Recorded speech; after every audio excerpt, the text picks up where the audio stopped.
Makanya roh itu semuanya ditempatkan oleh Allah berdasarkan amalan-amalan mereka, dan tidak ada roh yang bergentayangan.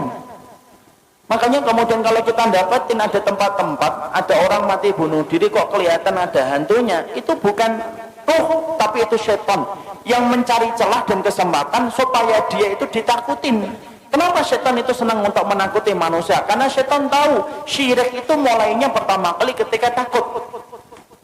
Orang kalau sudah takut maka cenderung gampang untuk melakukan syirik.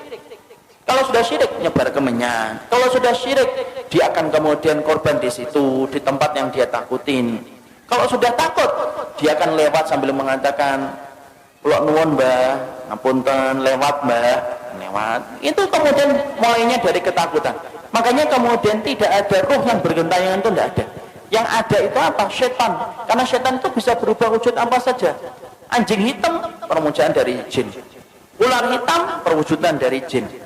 Kemudian setan bisa berubah manusia, bisa. Makanya kita dapati ketika Nabi mau dibunuh, siapa yang memberikan saran mengumpulkan 10 pemuda untuk membunuh Nabi Muhammad? Itu setan dalam bentuk manusia. Karena setan itu bisa berubah apa saja, Pak. Dan dia bisa menjadi hantu untuk menakuti manusia. Tetapi roh itu tidak bisa bergentayangan. Roh itu berada pada alam barzah. Dan disebut alam barzah itu karena tidak bisa ditembus dengan apapun. Ya, nggak bisa ditembus apapun. Makanya kalau kita berbicara masalah hantu, hantu itu kan Masya Allah, hantu itu kan beda-beda kan di setiap negara dan setiap wilayah. Kalau di Amerika, hantu itu apa? Hantu itu keren, pakai jas, kemudian giginya runcing, sukanya gigit leher, enak itu. Itulah yang disebut dengan Dracula. Itu hantu Amerika. Kalau Cina beda lagi, hantunya lompat-lompat gitu.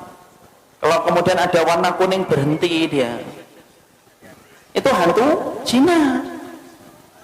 Kalau Indonesia itu yang paling ini, Indonesia apa? Ngesot gitu ya. Itu Indonesia, Masya Allah. Ini produk karena penjajahan Belanda. Sampai bayangin hantu itu nyelonsong gitu loh.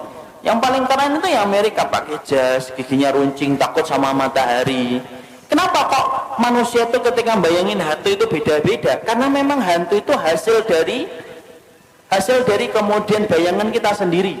Ketika setan itu kemudian menakuti kita supaya kita melakukan kesyirikan ketika sudah takut.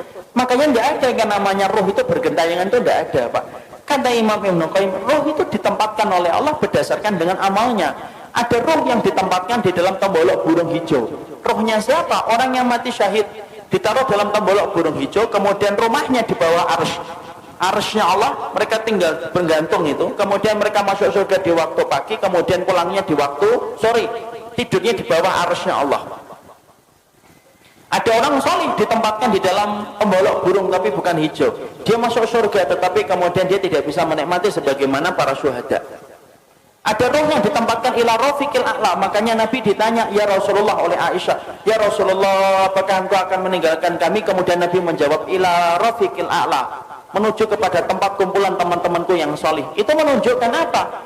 Roh itu ada tempatnya sendiri. Makanya kalau kita bertanya, apakah roh itu bisa ketemu dengan roh-roh orang lain? Imam Ibnu Katsir menjawab, iya, roh itu bisa bertemu, Pak, selama mereka sama-sama mendapatkan kenikmatan. Tapi bertemunya mereka tidak ada kaitannya dengan kehidupan di dunia. Makanya kemudian Imam Ibnu Katsir itu mengatakan, innal arwah muqassamatun ila qismain. Roh itu terbagi menjadi dua. Ada roh yang mendapatkan kenikmatan, ada roh yang mendapatkan azab. Roh yang mendapatkan kenikmatan, mereka kumpul. Sebagaimana Nabi mengatakan, ila rafiqil a'la. Beliau ingin ketemu dengan rohnya Nabi Musa, rohnya Nabi Ibrahim, rohnya Nabi Nuh, rohnya Nabi Adam. Itu yang dipilih oleh Nabi ketika beliau sebelum meninggalnya dan wafatnya.